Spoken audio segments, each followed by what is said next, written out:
Psaume 133, verset 1. Nous le connaissons tous. Voici ô qu'il est agréable. Voici ô qu'il est doux pour des frères et pour des sœurs de demeurer ensemble. Amen. Voici le verset pour commencer notre culte de ce matin. Et je vous dis qu'il est doux, qu'il est agréable de vous retrouver, mes bien-aimés. Bonjour à tous les frères. Bonjour les frères, je veux vous entendre. Amen. Bonjour mes sœurs. Amen. Je vous entends très bien. Et bonjour amis visiteurs du web ce matin. Je suis dans la joie vraiment de me retrouver avec vous et pour présider ce culte un peu spécial ce matin. Je pense que vous tous, vous arrivez à me voir par rapport à votre caméra, mais pas moi. C'est vrai, pas moi. Mais avec vous, je vais fermer les yeux et essayer de faire comme si nous étions un dimanche matin à l'église. Alors, avec moi, on va fermer les yeux. Je vais essayer de me rappeler un peu de notre assemblée. À ma gauche, j'avais les incontournables Rosan, Thomas, Isabelle. Si je ne me trompe pas, juste après, la famille Gomez au complet avec les enfants. Nous avions aussi Delphine, la sœur Japon, la sœur Mubri, la famille Isidore aussi, juste derrière le frère Pierre Tandero,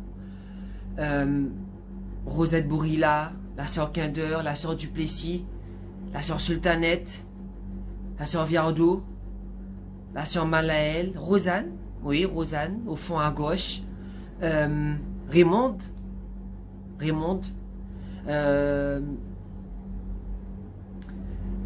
la famille Collangean au complet, Béantide, près de la librairie, près de la bibliothèque, pardon. Cocolo et sa famille au fond. Anna, la famille Joaï, avec Véronica à la vidéo. Manel à la sono. Ensuite, si je me rappelle, nous avions Dario, Paris, Franz, la fratrie Cailleux au complet, avec Bertrand, bien sûr. Virginie, tous les bien-aimés aussi haïtiens qui nous visitent très régulièrement à l'église de Petit Canal, que je souhaite aussi la bienvenue s'ils nous écoutent ce matin. La famille Kef, Brigitte, Jacqueline, Jean-Max et son épouse, nos deux fleuristes, Edmond, et j'oublie la deuxième sœur qui est ma voisine juste à côté, elle va se rappeler, excuse-moi sœur, la sœur Gertie, voilà. La sœur Gertie, la sœur Van der Voort, Camille, notre frère Éloge, notre sœur Claire, Ramsami aussi, Myriam, Mali, les enfants, nos chantres, Lydia, Katie devant, Bruno, mon cher frère Bruno, et bien sûr Pierrot, Boutin, juste devant avec nous. Je pense que je n'ai pas la liste de Jean-Luc, peut-être que j'ai dû oublier quelqu'un, je vous demande vraiment pardon, bien-aimés, mais ce matin je voulais vraiment faire un clin d'œil à toute cette assemblée qui me manque énormément. Ah oui, Rénick qui change très souvent de place, il est sûrement quelque part au fond à gauche caché. Ah, et oui, j'allais oublier aussi mon beau-frère Pierre, qui vient d'arriver avec un peu de retard, avec sa belle famille. Amen, amen. C'est comme si nous sommes tous réunis ce matin pour partager ce moment de culte. D'après l'ouvrage En esprit et en vérité, écrit par David Peterson. Alors, au passage, je voudrais remercier le comité d'évangélisation pour ce magnifique cadeau qu'ils m'ont fait à mon anniversaire. Donc, je disais, d'après David Peterson, grand théologien, je fais partie de ceux qui ont leur foi, bien sûr, basée heureusement sur Jésus-Christ, mais où elle se traduit par les activités suprêmes de l'Église. Activité suprême veut dire rencontre avec les bien-aimés, louange avec les bien-aimés, prière en compagnie des bien-aimés, adoration en compagnie des bien-aimés. Tout ce que ma foi veut exprimer, elle s'exprime à travers et pour les bien-aimés. Ce matin, je voudrais vous dire, bien-aimés, que autrement dit, selon Peterson et selon ce que je ressens, parfois, bien-aimés, sans vous, je me sens un peu perdu. Vous me manquez énormément. Quand on est habitué à se rencontrer le mercredi, quand on est habitué à se voir le mardi en cours de leçon, en cours biblique, quand on est habitué à se voir le jeudi, parfois en répétition, le samedi avec Pierre le matin très tôt, chose pas très évidente pour moi, mais voilà, le dimanche matin, ma vie est quelque part régie par le fait d'accomplir et de faire vivre l'Église de Petit Canal, l'Église du Christ, l'Église tout entière, l'Église universelle. Voilà, donc vous me manquez, bien-aimés. Et pour appuyer ce que je viens de dire, nous allons ouvrir en 1 Corinthiens 10, versets 16 et 17. 1 Corinthiens 10, versets 16 et 17. Voilà, j'y suis.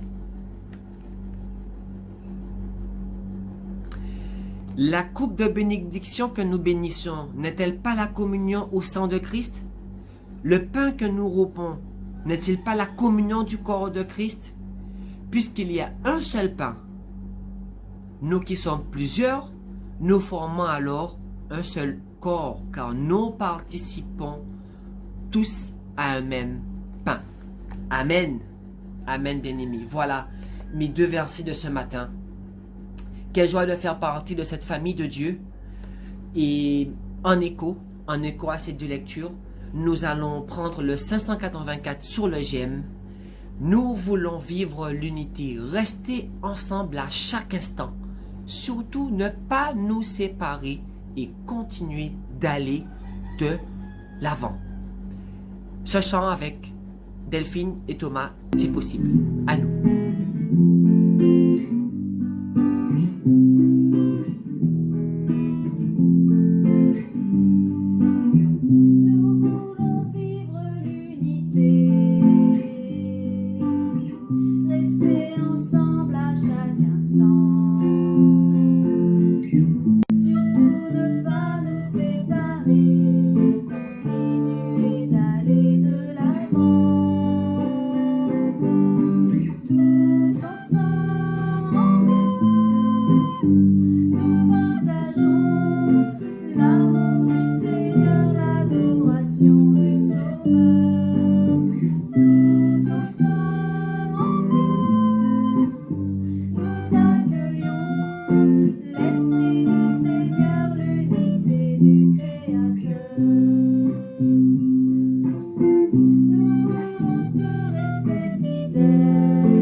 Amen, amen. Très beau chant d'unité de l'Église. Les enfants des bidonvilles en Inde, et d'ailleurs, ont découvert que le ciel était bleu et non gris, gris causé par la pollution de l'homme. Certains ont entendu le chant des oiseaux à la place des klaxons. Les enfants et les parents retrouvent ce qu'on appelle les bois, la forêt profonde. Et beaucoup maintenant, je l'espère, ont la preuve sur les yeux que la parole de Dieu s'accomplira à travers ces événements. Quand par les bois ou la forêt profonde gère et j'entends tous les oiseaux chanter, quand sur les monts la source avec son onde livre aux zéphyrs ce chant doux et léger. Mon cœur heureux s'écrie à chaque instant, ô Dieu d'amour que tu es grand. C'est notre prochain chant.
Amen, amen.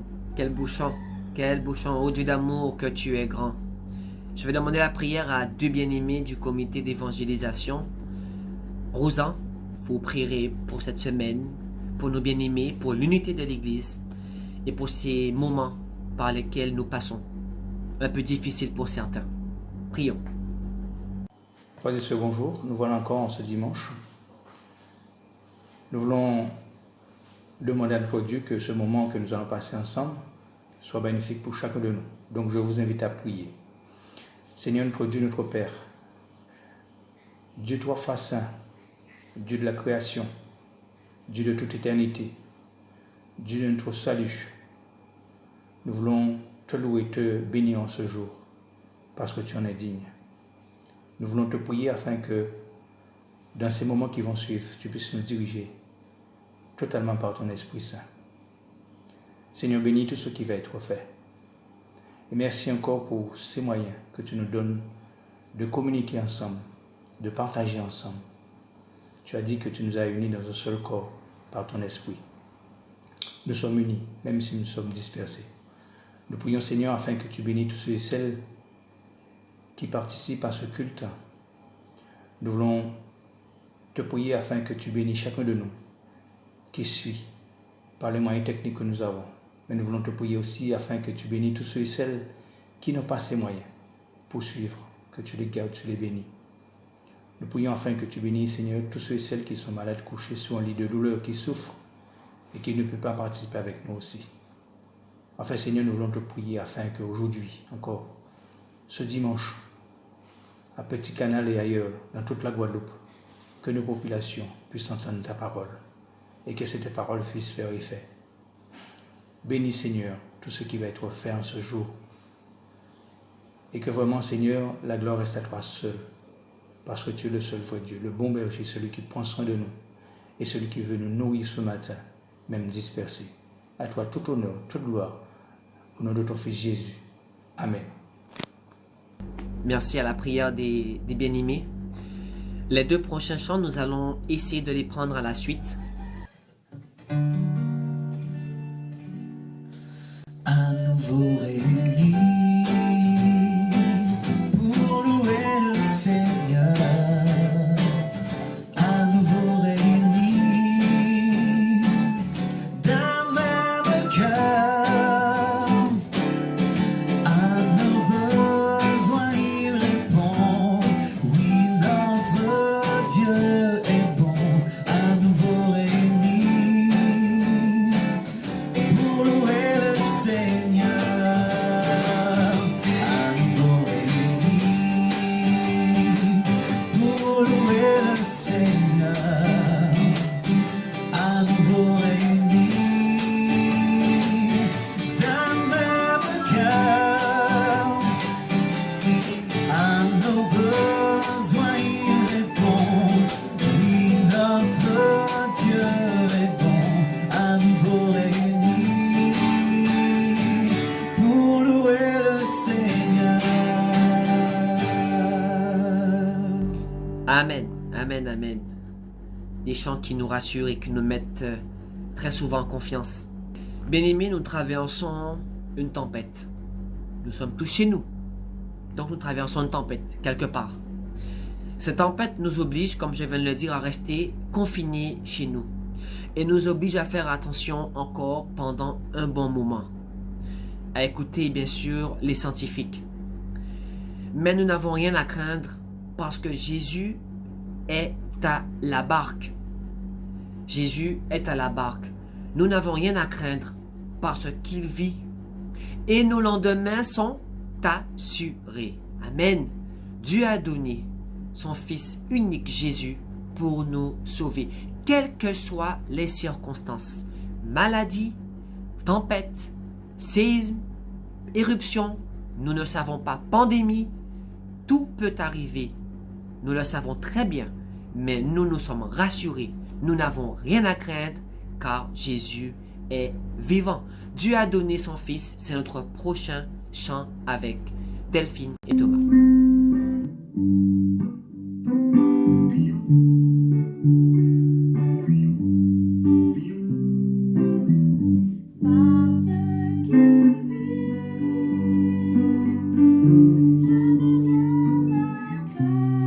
à craindre. Les lendemains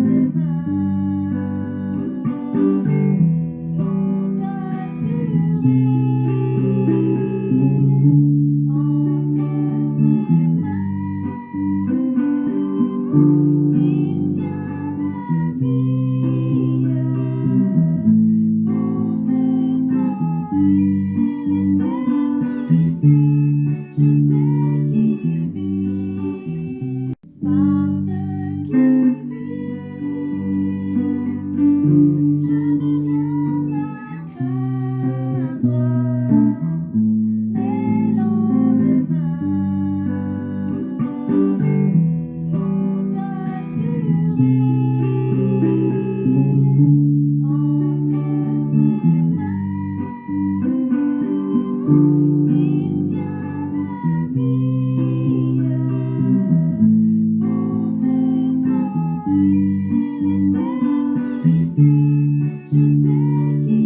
Amen. Amen. Seigneur, à quel autre irions-nous?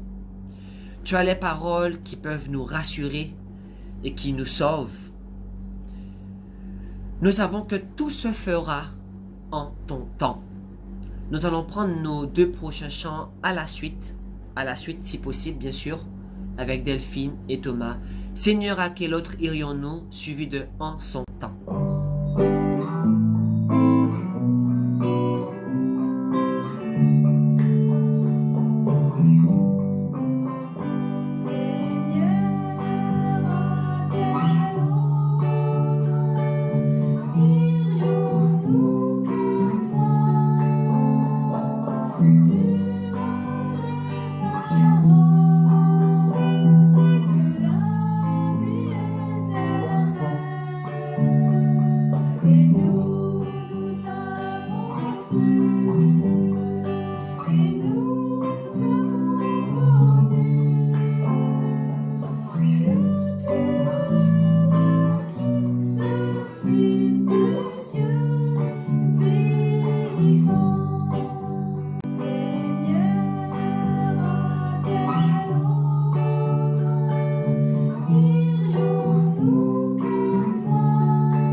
Amen, amen. Ce que Dieu fait est parfait, mais en son temps. Quel beau chant. Maintenant, c'est l'heure du plat de résistance. Ce matin, notre prédicateur est le frère Pierre Venutolo, et c'est lui-même qui remettra ce moment entre les mains du Seigneur avant de commencer. C'est à toi, Pierre. Bonjour frères et sœurs, je suis très heureux d'être une fois de plus avec vous. Et nous rendons grâce à Dieu pour ce culte qui nous permet de passer ensemble pour sa gloire. Ce matin, nous allons partager une prédication sur le livre d'Habacuc. Et c'est vrai que je voulais remercier l'oncle de Laura, le pasteur Riod Cassis, puisque je relisais son livre. Et c'est vrai que ça m'a donné envie d'approfondir ma lecture d'Habacuc et ma compréhension. Et c'est pourquoi donc je voudrais partager avec vous des réflexions sur ce livre, un livre qui est vraiment qui est court mais qui est formidable, qui nous montre véritablement la souveraineté de Dieu. Nous allons prier. Notre Dieu, notre Père, nous voulons te dire merci Seigneur pour tout ce qui a pu être fait jusqu'à maintenant et nous te rendons grâce Seigneur. Merci pour tous ceux qui ont participé à l'élaboration de ce culte, mais surtout merci à toi Seigneur qui nous permet d'être réunis ce matin. Nous pensons également à tous ceux qui ne sont pas connectés, Seigneur, que tu puisses à travers le relais de tes serviteurs, et bien que faire en sorte que ce message soit, en tout cas, arrive à eux. Mais sinon, Seigneur, garde-les dans ton amour, dans ta paix. Seigneur, nous te prions que, Seigneur, ta parole puisse vraiment nous faire du bien ce matin. Et Seigneur, vraiment que tu prennes totalement la place et que toute la gloire te revienne, Seigneur. Merci. Merci par l'Esprit Saint de nous remplir le cœur et que cette parole, Seigneur, vraiment s'imprègne dans nos vies et qu'elle puisse se traduire dans notre vie de tous les jours. Oui, Seigneur. Glorifie ton nom. À toi la gloire. Au nom de Jésus, nous te prions. Amen.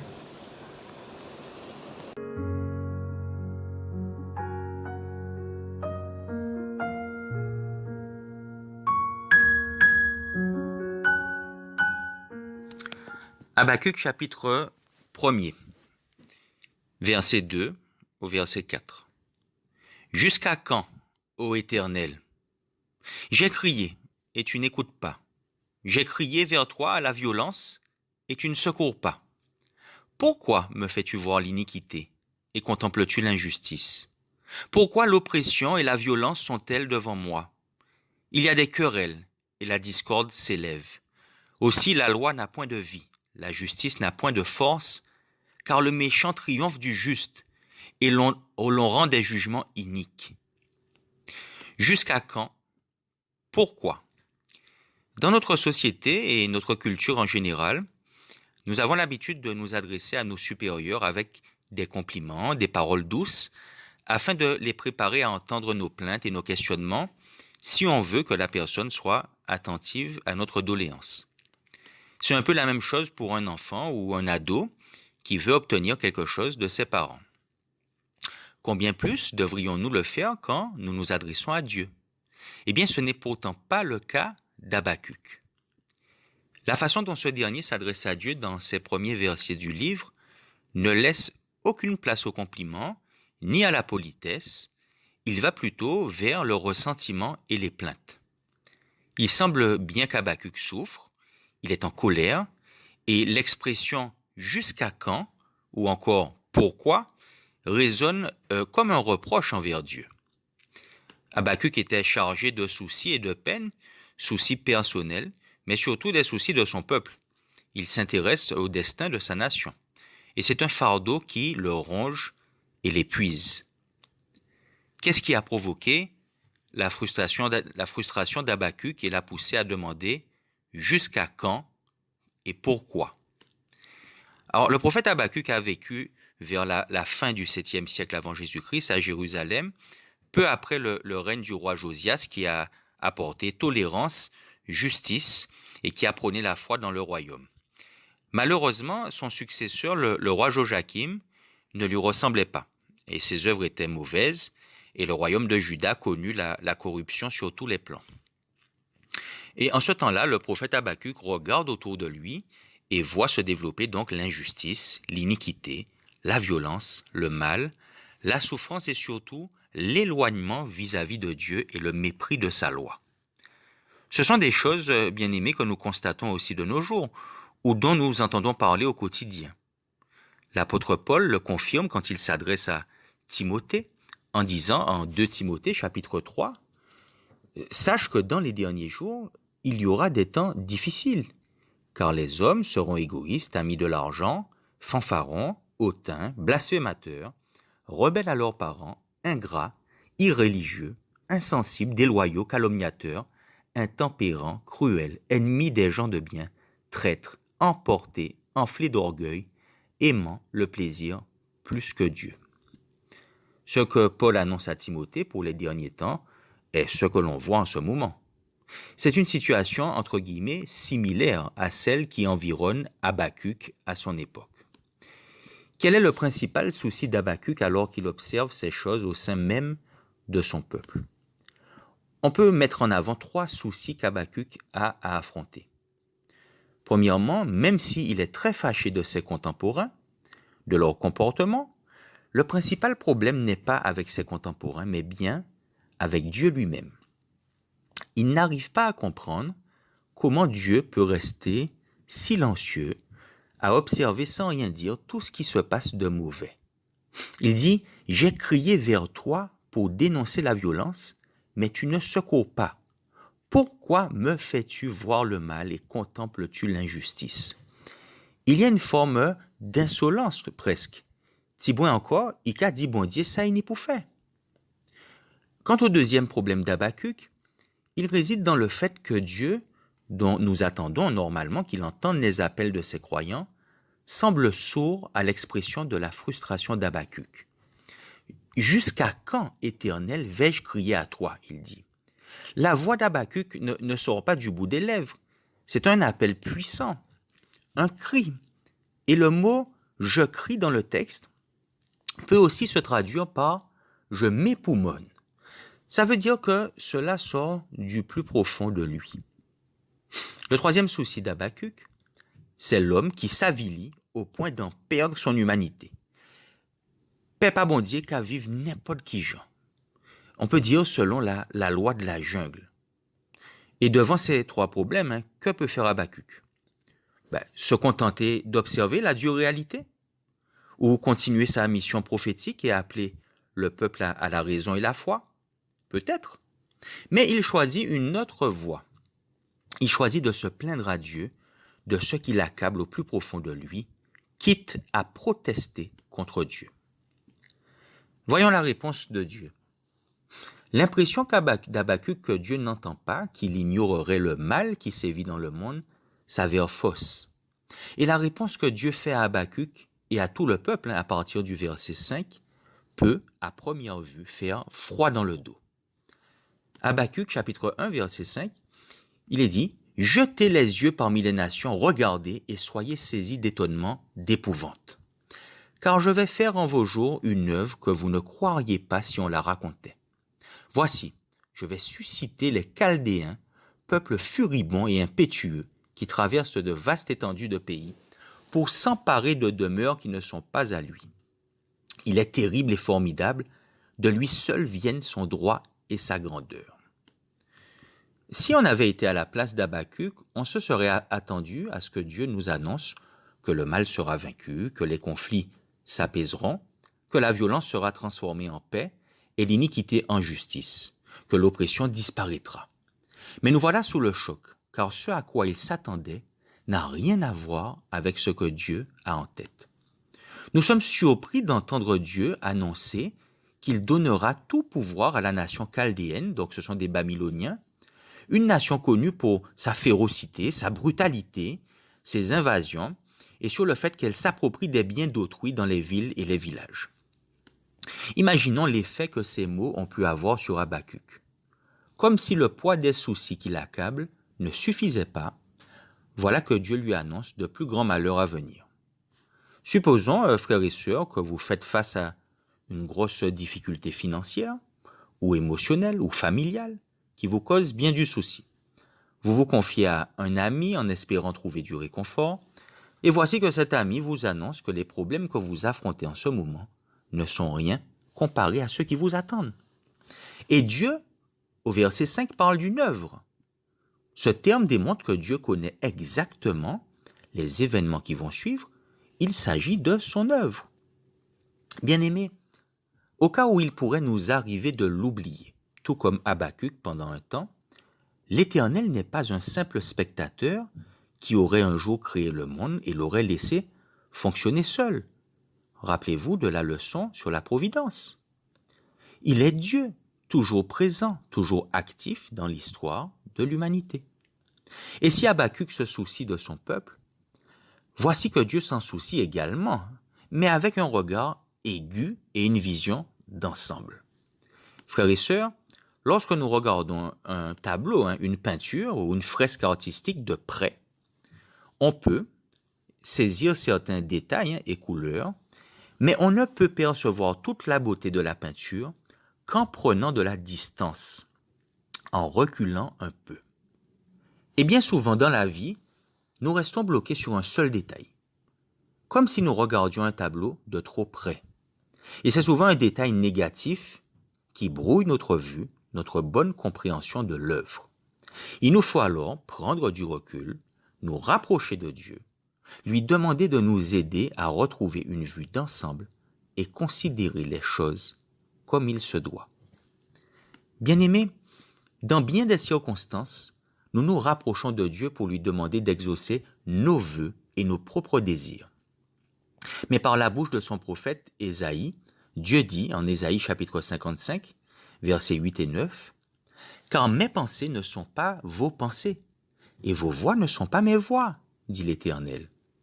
Autant les cieux sont élevés au-dessus de la terre, autant mes voix sont élevées au-dessus de vos voix, et mes pensées au-dessus de vos pensées. » C'est exactement ce que devait apprendre Habakkuk, et sans doute le devrions-nous aussi. Alors, si la réponse de Dieu au prophète semble inquiétante à première vue, pourquoi Dieu permet-il cela envers son propre peuple? La réponse est pourtant claire dans cette situation bien précise. Dieu punit pour le péché, et en particulier ceux qui se revendiquent ses élus. Et comme punition, Dieu, dans ce cas bien précis, utilise les Chaldéens, les Babyloniens. Dieu, le Seigneur de l'histoire qui contrôle les destinées des peuples et des nations, y compris celle de la nation féroce des Chaldéens. Il utilise ces derniers pour accomplir ses desseins, pour appliquer ses sanctions et discipliner son peuple. Dieu ne va pas punir son peuple pour le plaisir de punir, mais on verra que c'est pour son bien, pour le ramener à lui. Il suffit d'ailleurs de lire l'Ancien Testament et vous verrez que Dieu corrige le peuple d'Israël tout au long de l'histoire pour les ramener sur le droit chemin. Nous devons comprendre que Dieu intervient dans l'histoire quand il le veut. Il permet ou laisse faire certaines situations pour réaliser sa volonté. Frères et sœurs, cela me permet de rebondir avec la situation que nous vivons en ce moment et cette pandémie de coronavirus qui concerne le monde entier, croyant comme incroyant. Je ne suis pas en train de dire qu'avec l'épreuve du Covid-19, Dieu est en train de corriger ses enfants. Mais je suis convaincu que Dieu nous parle collectivement et aussi individuellement à travers ce moment. En ce qui concerne les croyants, ils sont déjà au bénéfice du salut. Jésus nous a promis de nous préparer une place. Néanmoins, ce moment particulier nous prépare, nous chrétiens, prépare l'Église pour le retour du Seigneur. Nous devons en prendre conscience et nous devons nous comporter comme l'épouse qui attend le retour de Jésus. Non pas avec crainte, mais avec conviction. Ainsi, nous devons continuer à participer à l'œuvre de Dieu, à nous concentrer sur la mission qui est la nôtre, en sachant que Dieu nous invite à participer, collaborer avec lui dans l'œuvre de rédemption. N'oublions pas que Dieu a un plan qui est la réconciliation des hommes avec lui-même. À travers ce fléau du coronavirus, dans l'épreuve, assurément, Dieu est en train d'appeler des âmes à lui. En ce moment, beaucoup de gens sont perturbés. Leurs repères, leurs certitudes sont ébranlées. Les hommes se posent beaucoup de questions, surtout dans les pays occidentaux, qui n'ont pas l'habitude de la misère et des guerres de certains pays du Moyen-Orient et d'Afrique. Avec la crise du Covid-19, certains de nos contemporains qui ne faisaient que courir tête baissée dans ce monde jusqu'à maintenant, vont s'arrêter un instant sur leurs conditions d'hommes et leur fragilité. Il vaut mieux souffrir entre guillemets du coronavirus, même tomber malade, être enfermé, confiné, perdre son travail. Oui, il est préférable que le Covid-19 soit un déclencheur pour que certains cherchent le Créateur, mettent leur foi en Jésus et vivent éternellement, plutôt que de continuer à mener une vie sans Dieu, avec pour seule préoccupation les choses matérielles. Certains d'entre vous l'ont entendu sur les médias. La vente de Bibles bien-aimées n'a jamais été aussi importante que ces jours-ci. Et si plusieurs se tournent vers Dieu pendant ce confinement, alors alléluia, gloire à Dieu. Lorsque on poursuit la lecture du livre d'Habakkuk, on verra que c'est comme un débat entre Dieu et le prophète, un peu comme Job ou Jonas. Et si, pendant un temps, Habakkuk continue à interroger Dieu, il le fait différemment. Et au fur et à mesure, Habakkuk va comprendre. Premièrement, que Dieu, contrairement à ce qu'il disait, n'est pas un Dieu passif, ni un Dieu qui n'est pas concerné par ce qui se passe, bien au contraire. Il agit, mais pas forcément comme on le pense ou comme on le veut. Il agit même de manière surprenante dans bien des situations. Si Dieu envoie les Chaldéens dans un premier temps contre son peuple, c'est pour le bien de son peuple. D'ailleurs, Dieu rassure Habakkuk au chapitre 2 en lui disant que les Chaldéens seront détruits. Le mal ne triomphera jamais. Cela me rappelle l'époque de Jésus où sa crucifixion et sa mort annoncée semblaient être catastrophiques et condamnaient les espoirs de tous ceux qui le suivaient. En Matthieu chapitre 16, alors que Jésus dit à ses disciples qu'il va devoir souffrir et mourir et qu'il ressuscitera, il est dit au verset 22 que Pierre, l'ayant pris à part, se mit à le reprendre et dit « À Dieu ne plaise, Seigneur, cela ne t'arrivera pas. » Mais Jésus se retournant dit à Pierre « Arrière de moi, Satan. Tu mets en scandale, car tes pensées ne sont pas les pensées de Dieu, mais celles des hommes. » En effet, si la mort de Jésus est incompréhensible pour Pierre, si Pierre est révolté contre cette annonce, il s'agit pourtant du plan de Dieu pour le salut de l'humanité. Car si Jésus a été crucifié, il est ressuscité. Il a vaincu la mort et c'est pour nous sauver, pour notre bien, pour le salut de quiconque croit en lui. C'est pour cela qu'il a été à la croix. La croix faisait partie du plan de Dieu. Si l'annonce de Dieu concernant l'intervention des Chaldéens était terrible pour Habakkuk sur le coup, si elle annonçait davantage de difficultés à première vue pour le peuple de Dieu, au final, il en sortira grandi. Au travers de sa discussion avec Dieu, Habakkuk parvint à une meilleure compréhension de la souveraineté de Dieu, thème évident du livre. De même, on comprend que la foi n'est pas un acte ponctuel, mais un mode de vie. À partir du moment où on comprend que Dieu est au contrôle, quand on assimile que notre Dieu est souverain, nous devons alors aborder les situations avec totale confiance et foi. Au chapitre 2, Dieu dit à Habakkuk au verset 4 que le juste vivra par la foi. L'Église aujourd'hui est appelée à vivre par la foi, car Dieu revient bientôt, selon la promesse, et rétablira définitivement la justice sur la terre. Apocalypse, chapitre 19, verset 11. « Puis je vis le ciel ouvert, et voici, parut un cheval blanc. Celui qui le montait s'appelle fidèle et véritable, et il juge et combat avec justice. » Verset 16. Il avait sur son vêtement et sur sa cuisse un nom écrit, « Roi des rois et Seigneur des seigneurs. » Bien-aimés, je vous laisserai avec quelques versets de la fin du livre d'Habakkuk, où le prophète élève à nouveau sa voix vers Dieu. Au moment où il s'exprime, non seulement le peuple de Dieu est toujours éloigné de son Dieu, les Chaldéens ne sont pas encore arrivés, mais Habakkuk est désormais confiant, soumis à la souveraineté de Dieu, à la volonté de l'Éternel. Face aux difficultés, il apprend à chanter les louanges du Rédempteur et Seigneur.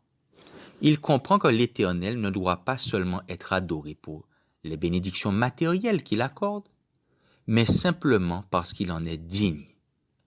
Il dit au chapitre 3, verset 2, « Éternel, j'ai entendu ce que tu as annoncé.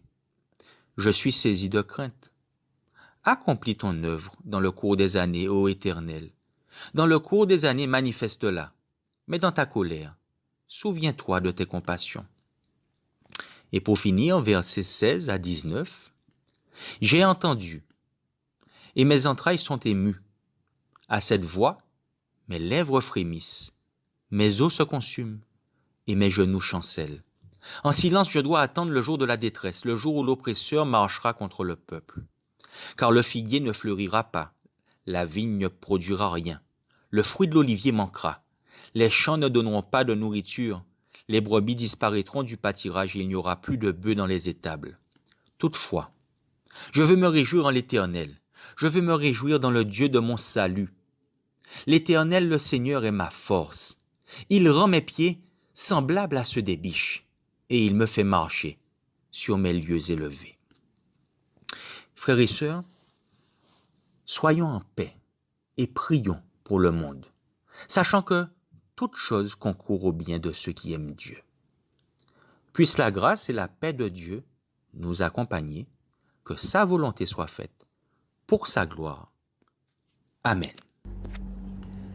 Merci à notre prédicateur pour ce très beau message de fortification. Ce matin, vous l'avez compris, j'ai mis l'accent sur l'unité de l'Église. Nous allons donc tous se tenir par la main. Pour ceux qui ont quelqu'un à côté de... Si vous avez quelqu'un à côté de vous, en ce qui me concerne moi, je tiendrai mes deux mains et nous allons entonner ensemble le 297 sur le GEM. Père, unis, nous tous. 2 fois de suite, s'il vous plaît, bien-aimés, avec un cœur sincère, même si les distances nous séparent, même si les océans nous séparent, même si des quartiers, des communes nous séparent, des routes nous séparent, l'eau nous sépare, nous sommes unis, tous, d'une même foi. Ensemble, le 297 sur le GEM, les mains liées.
Voilà, bien-aimés, toute bonne chose a une fin.